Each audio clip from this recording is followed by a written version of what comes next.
This video is sponsored by Crunchyroll, the streaming service for the largest lineup of classic and current anime. In Star Wars The Force Awakens, we're introduced to some new characters, and we got to see the return of some old ones. The gap between the movies has left us with a lot of questions. Most importantly, what happened to C-3PO's arm? Why is it red? I need an answer.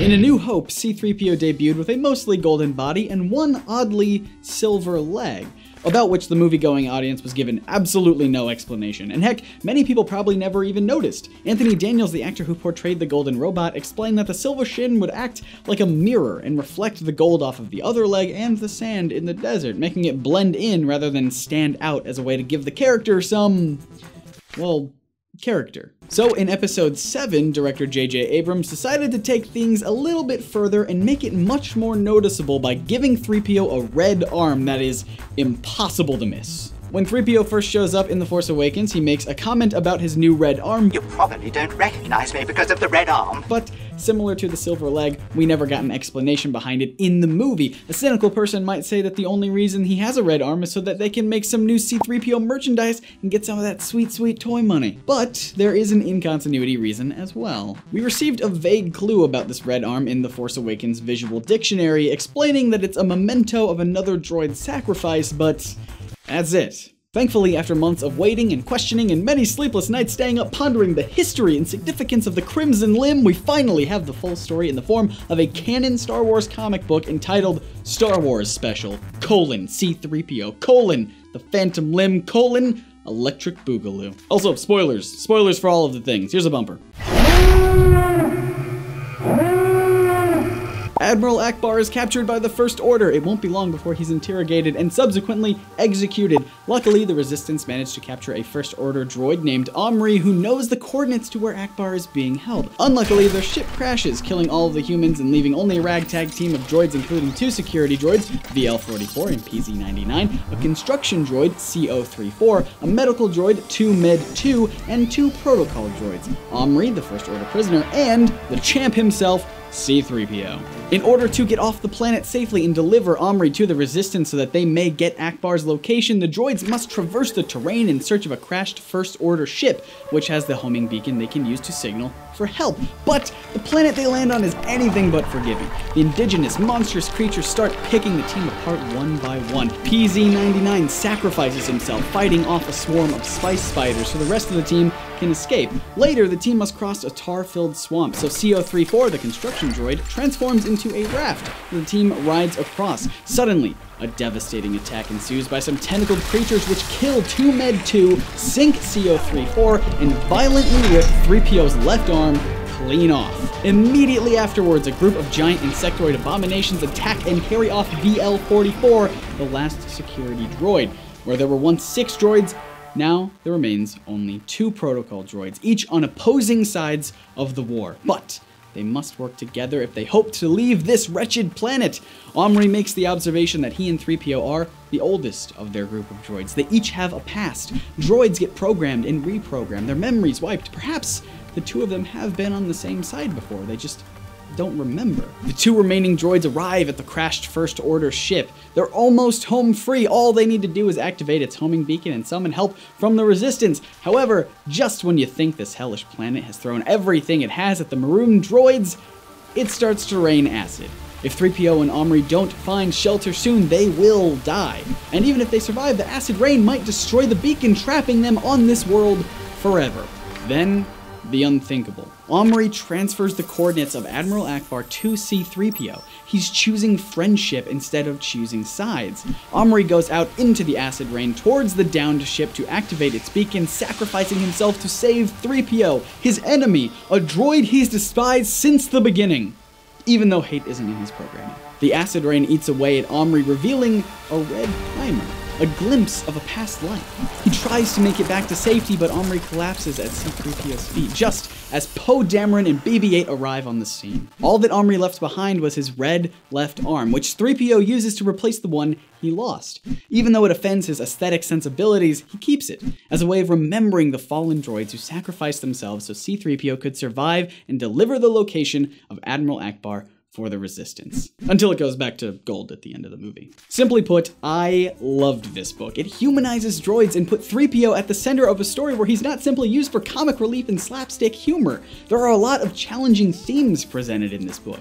One of the most prominent is the idea of the persistence of identity, which is represented in a few ways in this story. First, and most obviously, would be the reason for the story itself. C-3PO's red arm. It didn't belong to him, but now it is him. He's not physically the same Threepio from the beginning of the story, but he's still Threepio, isn't he? Same with us. Parts of our bodies are always dying and being replaced with new parts, but we still maintain our identity. Like the ship of Theseus, a famous thought experiment used to demonstrate this exact point, but to keep it Star Wars-y, let's use the Millennium Falcon. As Han Solo traverses the galaxy far, far away on his iconic ship as some sort of Star Trek, if you will, parts of the Falcon get worn or damaged or broken off completely. Naturally, Han, being a responsible ship owner, keeps replacing those parts over time. Eventually, Han replaces every single part of the Millennium Falcon with new parts. So, is it still the Millennium Falcon? It feels like it is, right? Yet nothing about it is identical to the original, other than its name and the fact that it belongs to Han. But hey, even that could change. Furthermore, imagine that you collected all of the broken down and damaged parts from the original Falcon and reassembled them back into the ship they once were. Which ship would be the real Millennium Falcon? And why? We can carry this over to C-3PO as well. In the comic, we see him replacing his arm with Omri's arm. Even though he's physically different now, he's still 3PO. But imagine Omri wasn't disintegrated and the two droids just kept swapping parts. To help visualize this, let's say that Droid 1 is C-3PO and Droid 2 is Omri, represented here by a red tinted 3PO. If they swap an arm here, a leg there, a torso perhaps, and so on until every part of them is swapped, is Droid 1 still C-3PO? Or did the identity of C-3PO switch to Droid 2? If so, at what point? Was it when Droid 2 became comprised of over 50% of Droid 1's components? Or maybe it's when we swapped over the head, right? Because the head is where 3PO's personality and memories are. Remember in episode 2 when C-3PO... No, please don't leave. I know I don't want to talk about this movie either, but just hear me out. Near the end of Attack of the Clones, there's a mix-up at a droid foundry. C-3PO gets his head attached to the body of a battle droid and vice versa. The two droids are sent out to kill some Jedi dogs. Die, Jedi dogs! Which droid would you identify as C-3PO? Surely this one is comprised of more 3PO parts, but this one has his head. For all the good that does, both are still firing at the Jedi dogs. Die, Jedi dogs! Memory seems to be the criterion for personal identity rather than physical sameness. For example, I could be, and pretty much am, a completely different person now than I was when I was a kid. I'm physically different on almost every single level, I have different beliefs and thoughts and values and ambitions, but my memory, and therefore my identity, persists. Even if the memories of my childhood have faded with time and more likely disinterest, I maintain my identity. How, you may ask? Even if I don't have a memory like a computer able to store and recall every single personal experience in full detail, I at least have a chain of memories going back to my previous selves. I don't have to remember being a child as long as I remember being somewhat younger, like say, the person I was before I started this YouTube channel. And that younger me remembers being even younger, and so on until we create a chain of memories that links us all as the same person. We are all Scott, except you. Ugh. And this subject of memory as the criterion for identity is brought up a lot in this Star Wars comic, especially through the character of Omri. Here we have a droid who reflects on what it means to have an identity. A droid's memories and programming are subject to its makers. Omri is old, like 3PO, yet he remembers nothing. Who is he? What has he done in the past that he can no longer remember? Were they grand events or nothing to speak of? How important has he been? If we're still going by the chain of memories idea as the way for our identity to persist, then Omri represents someone whose chain is broken. He's old, he's lived through many adventures, but he can't remember any of them. Red primer. I never knew. When was it applied? How long ago? 3PO isn't much better off. You recall that 3PO's memory was also wiped at the end of the prequels. Even still, he hasn't forgotten everything. 3PO remembers fragments of past events, quote, for just a moment, places, rocks, a factory of droids, an arena in the middle of a battle, my body not my own, a green world with hills, underwater cities, a single city spread as far as my optical sensors could see, a temple on fire, smoky mountains of magma and fire, suffering. These are all direct references to the events of the prequel trilogy. Threepio might have some recollection of the events he's been through, but for all intents and purposes, his mind, or droid equivalent of a mind, was rebooted, which raises a big question. Is the C-3PO in the original trilogy the same C-3PO from the prequels? Of course he is! Isn't he? Well, let's look at it another way. Imagine if we didn't erase his memories forever, but copied them and stored them on a computer somewhere. Then we reboot his physical body and mind like they did at the end of Episode 3. It seems like the rebooted droid would have a different identity than C-3PO, right? Same name and body, sure, but the 3PO with the memories of all the prequel adventures is actually stored on a computer hard drive, or whatever they use in Star Wars. And this new rebooted one is someone else, someone new with no recollection of C-3PO's journeys up to this point. For all they know, it's their first day on the job. But unfortunately, the hard drive on which we saved the original C-3PO's mind gets destroyed, and I forgot to back it up to the cloud. So now the outcome is exactly the same as if we just rebooted him. C-3PO's memories are wiped, the original effectively dies, and a new one with a new identity takes his place for all of the adventures from the original trilogy to the mission where he receives his red arm, to The Force Awakens, and beyond. The prequel 3PO and the current 3PO are completely different characters with completely different identities. Of course, there are counterexamples to this involving malfunctioning transporters, but that revolves around another Star franchise.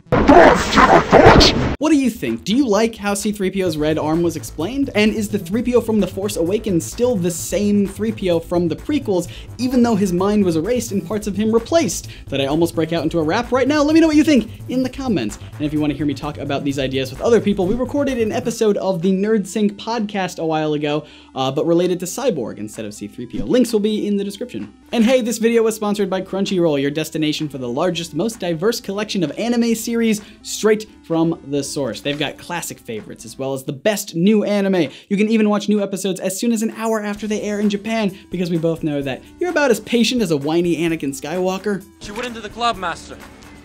Patience. Go to crunchyroll.com/nerdsync to start your 30-day free trial of Crunchyroll Premium, where you get unlimited anime, manga, and drama titles ad-free on all your favorite streaming devices. I haven't watched a ton of anime in my time, so I asked you guys on Twitter to suggest some series that I should binge, and the two most popular were Ruby and Erased, and I sat down and watched both of them, and yeah, oh no, they're great. And they're both on Crunchyroll, along with other popular anime like Sword Art Online, Sailor Moon Crystal, and Cardcaptor Sakura. I remember that last one was a show when I was a kid.